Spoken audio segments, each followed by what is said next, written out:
Hai, Sobat Hamosen semua. Pada kesempatan kali ini, saya akan berbagi tentang bagaimana cara mengatur brightness dan kontras.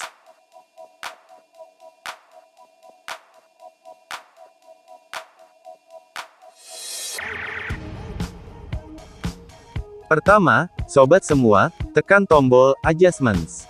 Lalu pilih Brightness and Contrast.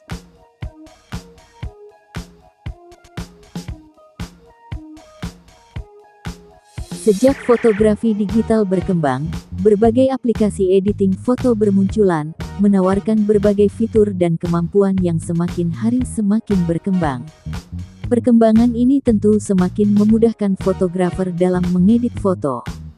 Adobe Photoshop Touch CC merupakan salah satu aplikasi editing foto yang dapat sobat gunakan untuk mengedit foto dari hasil jepretan kamera smartphone. Sobat semua, aplikasi ini mempunyai kelebihan, antara lain teknik penggunaan bersifat instan dan cepat. Bisa dibilang, aplikasi Adobe Photoshop Touch CC adalah ringkasan dari Adobe Photoshop CC PC.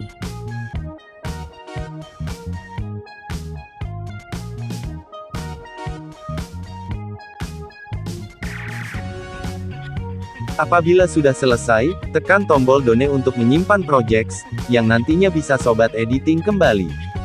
Oke, begitu saja untuk kali ini, sampai jumpa di video selanjutnya, bye.